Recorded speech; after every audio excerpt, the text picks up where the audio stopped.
Nandito na nga tayo sa loob ng Greenland Newtown. By the way guys, this is the extension of the development here.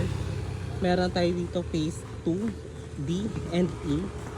Ngayon, pagdating sa ating mga kalsada, may laki siya na 10 to 12 meters. Pagdating naman sa sidewalk natin, meron tayo mga trees na nakatanim dito. Kaya naman every time na maglalakad tayo, hindi tayo ganon, may initan. Bali yung tanim dito ng puno, magkabilaan siya. Yung iba maliliit pa, but alam naman natin ang puno, give it some time, eventually lalaki at lalaki din siya.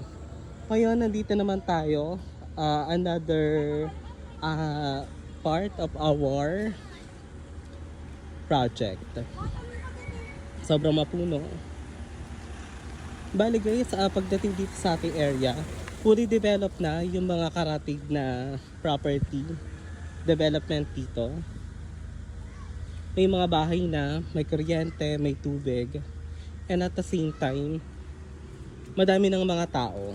Kung mapapansin nyo, yung mga kotse, mga motor dito, labas-pasok siya.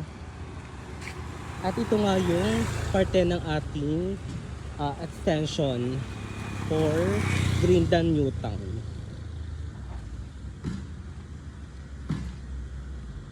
Sobrang lawak na development ito. Ongoing na dito yung construction ng road natin pagdating kay phase 2E and phase 2D. Madami pa tayo mga available lot dito guys sa ating binibentang property.